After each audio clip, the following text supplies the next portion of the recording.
ببینید چی پیدا کردم دوستان. یه سنگ عقیق، زوم کن روی سنگ. یه سنگ عقیق دقیقا در همون نقطه‌ای که کلی ماشین و موتور از این قسمت عبور میکردن. دقت کنید یه راهه و دقیقا هم از رو همین سنگ رد میشدن، هیچکی بهش توجه نمیکرد. منم داشتم رد میشدم دیدم که سنگ عقیق بگیرم، سنگ بزرگی هم هست.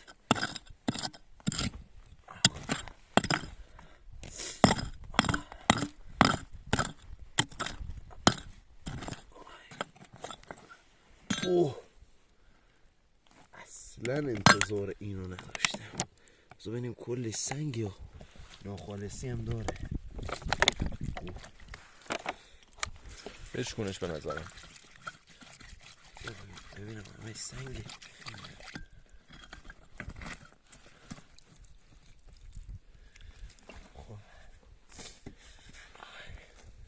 ببینید چه سنگ بزرگیه. به به، بشکنم به نظرت؟ به نظرم بشکن، از قسمت نازک بشه. این کارو میشکنیم ببینیم چی در میاد از وسطش. اوه، رنگو چه رنگی داره. به به، شانسو ببین. باور نکردنیه. خدای من، خدا بخواد با آدم روزی بده همچین عقیق خاص و زیبایی و تو دل جاده‌ای که هزاران نفر ازش عبور کردن میذاره تا ما برش داریم. چه سنگی شکار کردیم. به به، خدایا شکر.